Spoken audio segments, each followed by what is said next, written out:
जुड़ गया news room से लाइव। न्यूज रूम में अनुपम, आप ये बताइए कि एक बड़ी कार्रवाई ये की गई है और ढेर कर दिया गया है उन बदमाशों को। दोनों घायल नहीं है, दोनों इलाज के दौरान उनकी मौत हो गई है। एक बड़ा मैसेज है कि उत्तर प्रदेश में ऐसे माफिया धमकी देना हो या अपना रसूख दिखाना हो, उन्हें बिल्कुल भी बख्शा नहीं जाएगा। जाहिर तौर पर नलिनी, जिस तरीके से दिशा पाटनी के घर जिस तरीके से फायरिंग की घटना सामने आई थी, उसके बाद से लगातार यूपी पुलिस इन तमाम अपराधियों की तलाश में लगातार लगी हुई थी। और इस वक्त की सबसे बड़ी खबर यह है कि दोनों बदमाशों को, दोनों आरोपियों को पुलिस ने मुठभेड़ में एंकेट देने वाले ये दोनों बदमाश थे।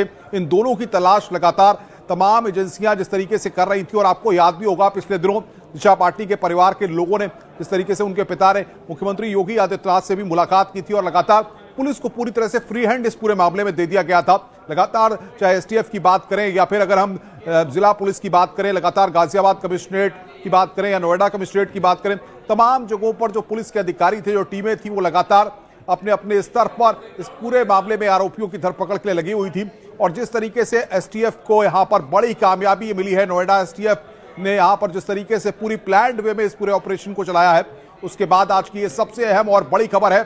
गाजियाबाद के ट्रोनिका सिटी में यहां पर यह मुठभेड़ हुई है, जिसमें दोनों आरोपियों को मुठभेड़ में ढेर कर दिया गया है। और सबसे बड़ी बात यहां पर यह है कि ये दोनों हरियाणा के रहने वाले हैं। इनके आपराधिक इतिहास को यहां पर खंगाला जा रहा है। लेकिन इस वक्त की सबसे अहम और बड़ी खबर यह है कि ट्रोनिका सिटी में यह मुठभेड़ हुई है। पुलिस की टीमें वहां पर जिस तरीके से फायरिंग में इन दोनों लोग शामिल थे, तमाम क्लू, तमाम तस्वीरें यहां पर देखी गई।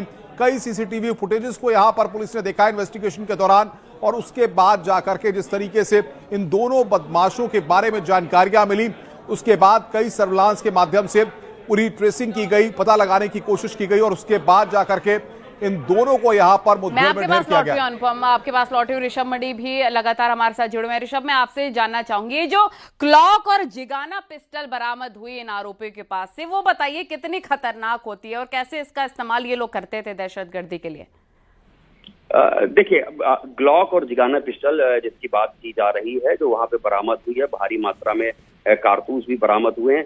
आम तौर पर ये जो पिस्टल होती हैं, ये आम बदमाशों के पास नहीं होती है। ये इस तरह के जो असलहे होते हैं, ये जो बड़े बदमाश होते हैं, ये उनके पास ही मिलती है। ये बेसिकली सेमी ऑटोमेटिक ये वेपन होता है। और जब जिनको बड़ी फायरिंग करनी होती है, ज्यादा फायरिंग करनी होती है, ये वहां पर इस्तेमाल किए जाते हैं।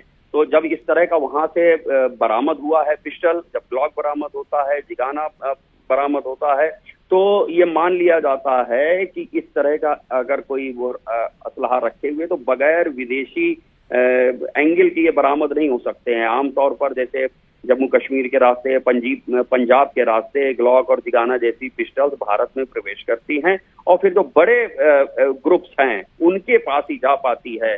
ये हर कोई इसको अफोर्ड भी नहीं कर सकता कि अगर मार्केट में भी आप ढूंढेंगे तो मिलना बहुत मुश्किल होता है। तमाम ये प्रतिबंधित सारे वेपन्स हैं और ये वेपन इस तरह के जो बड़े शूटर्स हैं, जो बड़े गैंग से ताल्लुक रखते हैं, उन्हीं के पास मिलते हैं। और अब वो ऐसे असलहे बरामद हुए हैं जिससे ये सारी चीजें समझ में आ जाती हैं कि आखिरकार ये किस तरह के जो अपराधी थे। क्योंकि 9mm का वहां पर मौके से खोखा भी मिला था और जो ग्लॉक पिस्टल है वो 9mm की होती है। तो एक ये कहीं ना कहीं से इस बात की पुष्टि हो रही थी कि जिन्होंने भी फायरिंग की है, जो उनका अंदाज था और जो उनके पास असलहे थे, वो एक गंभीर किस्म के हो सकते हैं। इस तरह के